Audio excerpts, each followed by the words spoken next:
Now, to shift it up a little bit, we talked about some of the leadership principles that you have, but you play football at a high level. I played a little bit of ball, not, nothing crazy, but I know that being a student athlete, to lead a school, you develop some skills as a student athlete.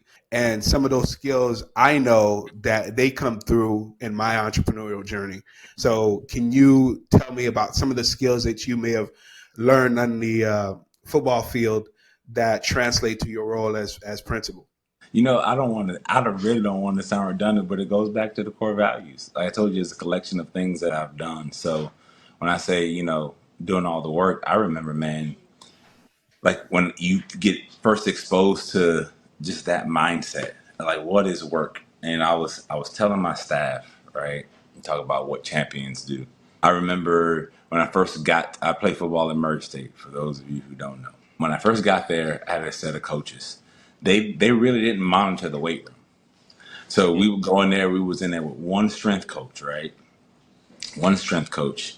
And, I had learned, when I got there, I was hardworking. I wanted to be great. I found my way. I was on the travel squad, and then I was a starter in my freshman year.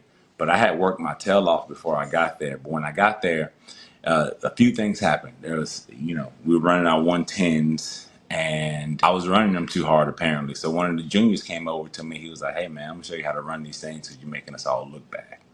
Run them a little bit slower. So you pace yourself, big dog. It's gonna be okay." Because I was running DB time. I was big skilled, right? So he was like, "Hey, man, you're doing too much." And I was like, "Okay, cool." So I toned it down. Same person. We get in the weight room and I'm working out. He's like, "Hey, man, listen, I'm gonna show you how to really get through the workout." So, he's a lift it. He's oh he ain't the coach ain't looking. Put the weight down.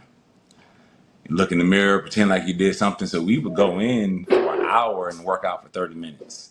Mm. We would only work out when we were being watched. We won a total of 3 games in 2 years. Something abysmal. We get a new set of coaches. They come in. The first day they're in the weight room, all the coaches walk in. All Hmm. the coaches get to a station. Inspect what you expect. Listen, they get to the station and we're going through and we working out for about 45 minutes.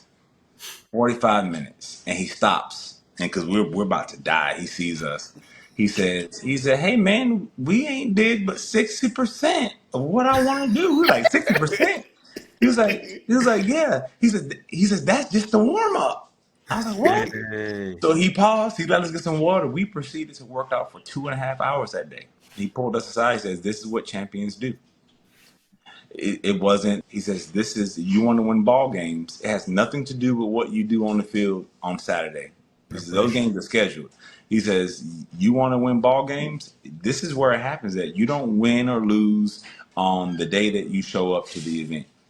It's your preparation. You do not rise to the occasion. You fall to your level of training." So it was that. So once we started to work out like that and you start to develop that mindset and that mentality, like, man, you start to attack things and you realize that preparation is the key difference between Mm.